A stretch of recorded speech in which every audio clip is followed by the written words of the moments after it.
to disagree on public policy, right? It's all right for us to believe that we've got a different vision of how to improve public education or to address climate change in the environment. But increasingly, we can't even do that. Y'all, in this state, we got a climate-denying governor who's following behind a climate-denying president, right? We've got the corporatizing of what was the public education system, which is now becoming unrecognizable for those of us who benefited from the public education system in this state. I know a little bit about it, and maybe you do too. I matriculated completely in my public education through good public elementary, middle, and high schools in a public university like the one that we are in today. And thanks to loving teachers who inspired me, who encouraged me, who told me I could when I didn't think I couldn't, I get to be here today as the mayor of Florida's capital city and a candidate for governor of the state of Florida. It was because of caring adults who poured into me. It's because of my mother, who growing up was a school bus driver, my daddy, who growing up was a construction worker. Folks who got up before the break of dawn every single day, going out, slaving on somebody else's job to make sure that they could take care of me and my siblings. I'm one of 7 kids, number 5 of 7, and the first of my family to graduate from high school and the first to go on to college. Shout out to first-generation college students if there are any left anymore, all right? Because of my parents and the hard work that they demonstrated, they kind of instilled in me the fact that anything was possible. And I actually believe it. And guess what? I still believe it today. In spite of the fact that we have systems that exist that keep people in perpetual poverty, that keep people perpetually denied opportunity and access, including in this state. And I feel passionately about our need to change that. I really do. You don't have to believe my words, you can believe my actions. I got elected when I was 23 years old to the Tallahassee City Commission in Tallahassee. That age may not be too distant from where y'all are, right? And don't feel bad. It was a crazy errand that I was on running for city council. Nobody thought we could win, including my mama. She gave us $20 on the campaign trail and told me not to spend it all in one place.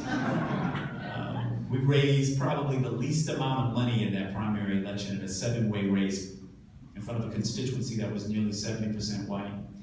And because I was a student at FAMU and because I wasn't from Tallahassee, people were more than ready to count me out and to say what was not possible and what I couldn't do. And we went to work and we talked to folks and we knocked on doors. And with students, we introduced this strategy called knock and drag. Knock on the door and drag them to the polls, right? And because of the willingness of the folks in that community to have an open ear and open arms to me, they elected me the youngest person in Tallahassee's history to serve on the city commission. And I went on to serve 12 years there. And now in my 3rd year as mayor of Florida's capital city. And in that period of time, I'm exceedingly proud of the work we've done to lean into our challenges. I made a priority in my office as mayor early childhood education.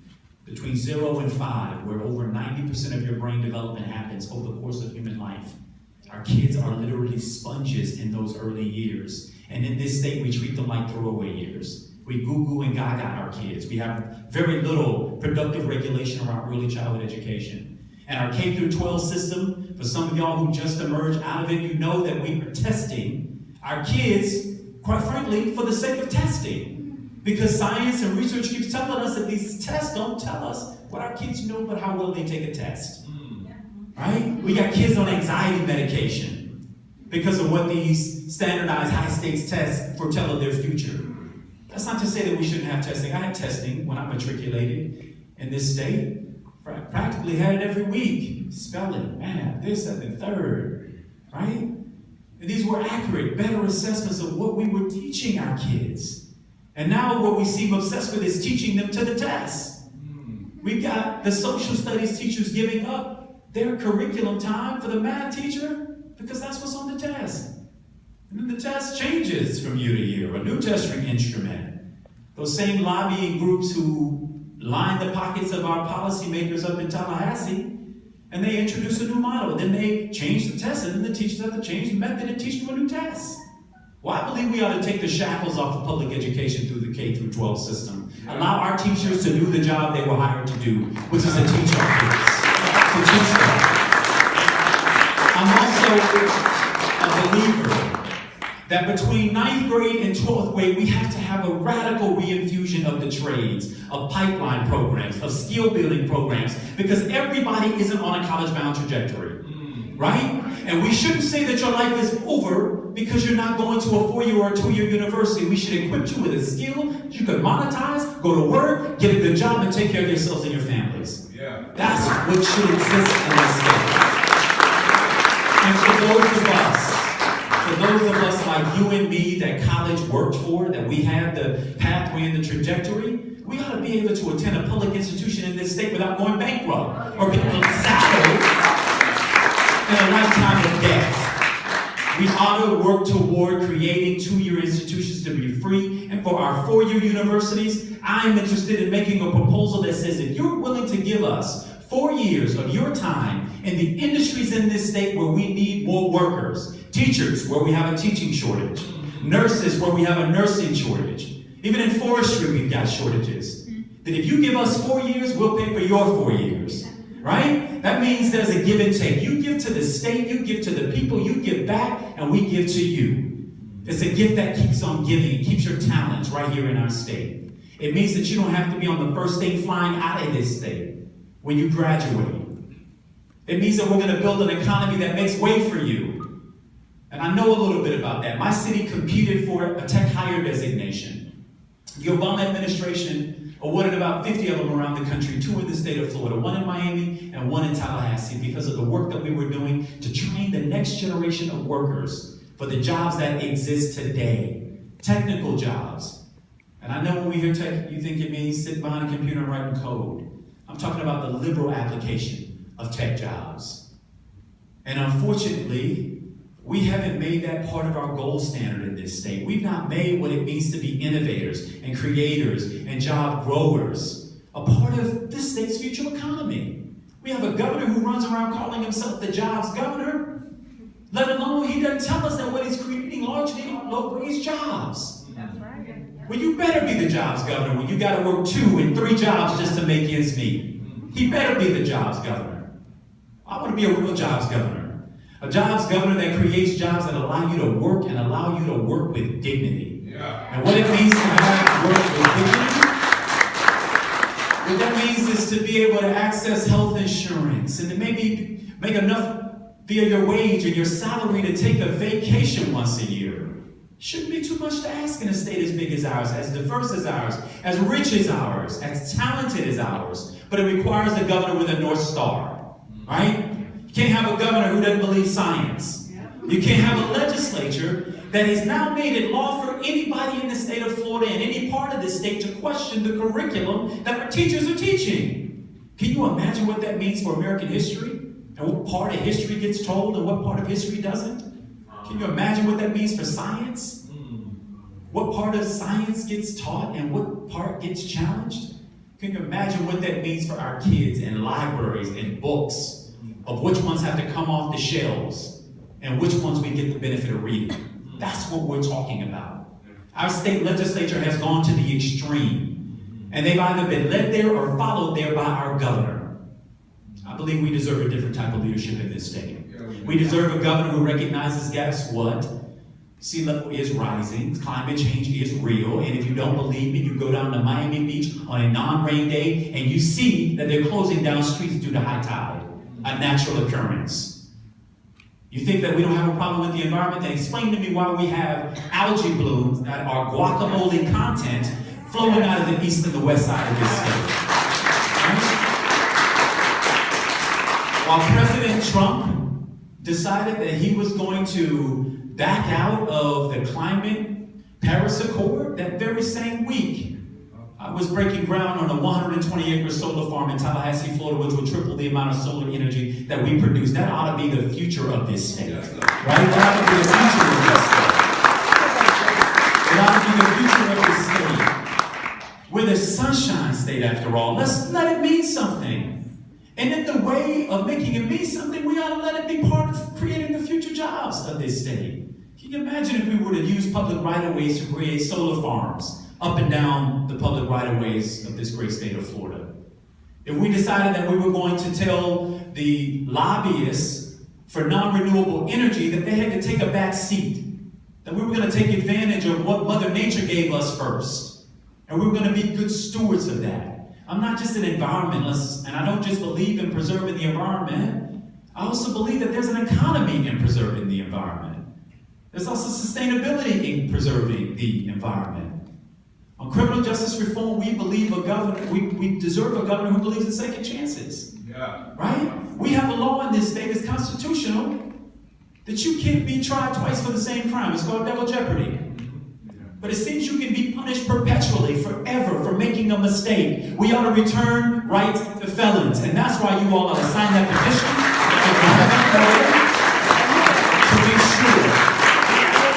to make sure that we get a pathway back into productivity for individuals who have made a mistake, have returned to our society. We ought to make it possible. If the Republicans truly meant pull yourself up by the bootstrap, then let's remove the regulatory barriers that keep them from doing just that. Let's make that real and not just hyperbole, right? As mayor of the city of Tallahassee and as a city commissioner, I push for banning the box. We don't ask about criminal background history unless answering yes to having had a history is a disqualifier for the job. If it isn't, we're going to measure you on your merit. Can you do the job? Do you have the skills? Are you a good employee? Will you show up on time? And what we're learning in surveying our supervisors is that those are some of the best workers that they brought into the government. Let's give them another shot to make good for themselves and for their families. What y'all should know about me is that I don't back down from a fight. I've been in court for practically 2 years because the gun lobby took me to court. Because in Tallahassee, we refused to remove from our local laws an ordinance that said you cannot shoot guns in a city park. Radical. You can't shoot guns in a park where our kids play and our families picnic. But that was too radical of a notion in this state. And so the legislature allows the local governments to be sued for any gun regulations that we adopt. Well, we beat them once at the district court. We beat them a second time at the appellate court. And we were prepared to take it to the Supreme Court and beat them there. We cannot back down to these folks. They're bullies. Right. Their intention is to keep us from doing anything. I stood up and stood in the gap for immigrants and for refugees because we are a nation of immigrants. We are a nation of refugees. And so the fact that you got here and now we want to pull the ladder up, it's not who we are. And I've told people to their faces, don't you call another human being an illegal. Illegals is not a noun. Person isn't illegal. The reason why they use that rhetoric is to strip you of your humanity. Because if you can take someone's humanity away, you can do anything to them. You can treat them any kind of way. And so we cannot allow it in this state, in this day and time. Right? I know we got some leaders who would love to hearken us back 100 years. Right? Right? That's why they're standing up and defending Confederate monuments which have a place in the libraries and in museums and not on the steps of the Florida Capitol. And that's why I call for this right? But we can't be afraid. And while we cannot be afraid to say who we are and what we believe and give people a reason to be with us. We've tried running this race for governor too many times by being Republican light. And what our voters have shown us is that when they have a choice between the real Republican and the fake one, they vote for the real one every time, and we lose. And our candidates that go on, and they're great people, I've supported every one of them. I want a Democrat to win badly. But I want a Democrat to win by running as a Democrat, by standing up for what we believe, and by doing so in every single part of this state. I want you to tell me something in Bay County and switch it up in Dade. I want you to be who you are everywhere. Because you know what I believe? I believe that there are more people who agree with us. There are more Democrats that are registered in this state than there are Republicans. We got to turn them out. We got to give them a reason to turn out. The reason why I'm on college campuses and everybody says young people don't vote, students are fickle, don't care. I say you have to come to us. You have to talk to us. You got to ask us for our vote, and not 2 weeks before the election. So we're here a year out. And I'm asking for your help. I'm asking for your vote. I'm asking for your volunteerism. I'm asking you to join our club 2018, which simply means taking out your phone and giving $20.18 into this campaign. Because some people believe I don't have the right dreaming about, let alone running for governor of the state of Florida. Some suggest I may not have the right last name. I don't look the right way. I don't talk the right way. I didn't come from the right stuff, and I surely can't write my own check to become governor of the state of Florida.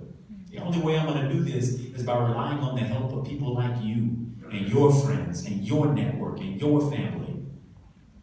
I'll move around this state to every part of it. I've gone to the villages the other week, and y'all may not know much about the villages yet. It ain't far from here. The villages is a planned retirement community. The villages is the top Republican voting precinct in the state of Florida and practically in the country. And folks were like, Gillum, what are you doing?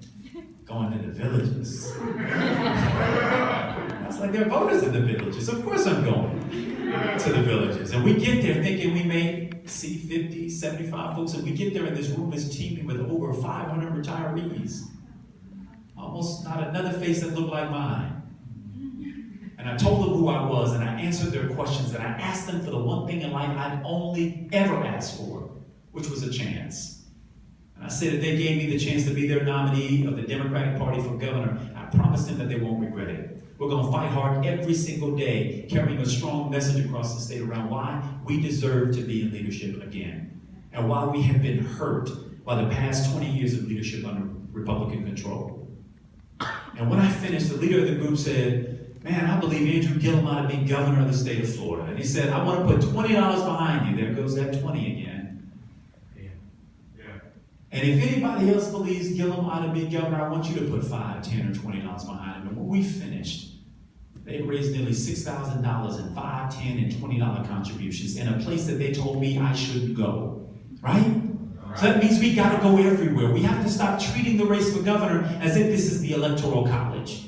It isn't. You don't win this county and lose that county. Pick that one up and lose that one. The one who wins is the one who gets one more vote than the next person. And that vote may come from Bay, Escambia, Duval, Pinellas, Osceola, Orange, Miami-Dade, Broward, Palm Beach. It's coming from all of them. And this brother said it's coming from Orange. So we taking that to the bank. I have to take that to the bank. So I need you.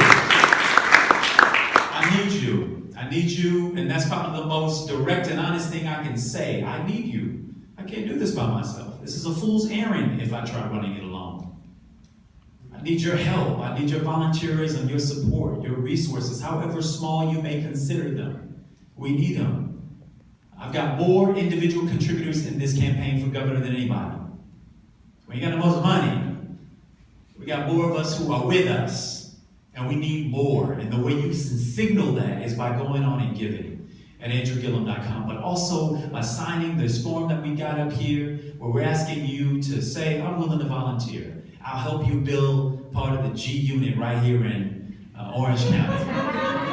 My staff is going to kill me. They think it's too urban, but I like it. G unit. I'm just going to call our volunteers the G unit. So I want to invite you to join the G unit. Maybe I gotta say units, so not for copyright, whatever. Yeah, G units. I'm gonna work on it. I'll get back with you. But I need your help. I need your support, and I hope that you all will be willing to give us a chance. Because the truth is that Democrats have lost the race for governor these last 2 times by fewer than 1% of the vote. Fewer than 70,000 voters have decided who the governor of Florida would be, a state of 20 million people. All the while huge portions of the Democratic base didn't show up. We need 100,000 more of us to show up and show out and vote, and we can win this state. My concern isn't about the candidates themselves. My concern is about the 1.5 million people who are the most medically needy who didn't get Medicaid expanded because we had a governor who didn't believe in Obamacare. My concern is for the teachers who are underpaid, and the students who are being told that they attend failure factories, and the teachers who are being told that they're evil, and the science that's being ignored while people and property are under threat. My concern is for the folks who could have gone to work had we bought down that $1.3 billion that President Obama tried to send to us to build high-speed rail. My concern is for our neighborhoods, our communities, people who believe vastly in the American dream, who are being shut out because of the way they look. My concern is for the returning citizens who don't get access to a job and upward mobility because we have an unforgiving criminal justice system. My concern is for the students who have to look twice at whether or not they go into college because it takes them 8 years to matriculate to get a bachelor's degree because they take one semester on and another one off to work and another one on and another 2 off to work because they can't afford it. My concern is for our kids who are being told that they don't have a future because they're not college bound and therefore don't have a skill. They can go and get a good job that pays a good wage. My concern is for the 45, 46% of the people who say that they can't make ends meet at the end of the month. I know what that feels like. So this thing is bigger than any one of us in this room. It's certainly bigger than me, which is why we got to do this together. G units unite. I need y'all. I'm going to stop talking and I'll be happy to take any questions that folks might have. I really appreciate y'all being willing to listen. Thank you.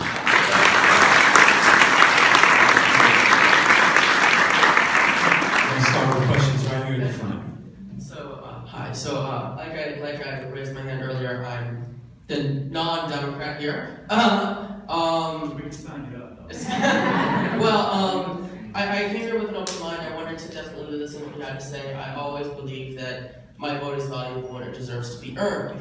What I did see, and I'm going to be completely blunt with you, it seemed that very negative and very divisive, and you seemed bringing both a positive message, but mixed in with a relatively negative message of attacking Republicans, attacking Governor Scott, and attacking President Trump. So, Guilty. That's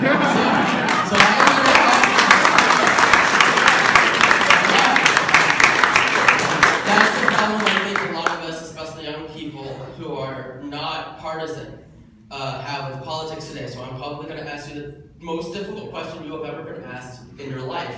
I want you to name me one positive thing you feel President Trump has done for the American people. And I want to see if you can do it. Absolutely. First of all, he's united us in opposition to him.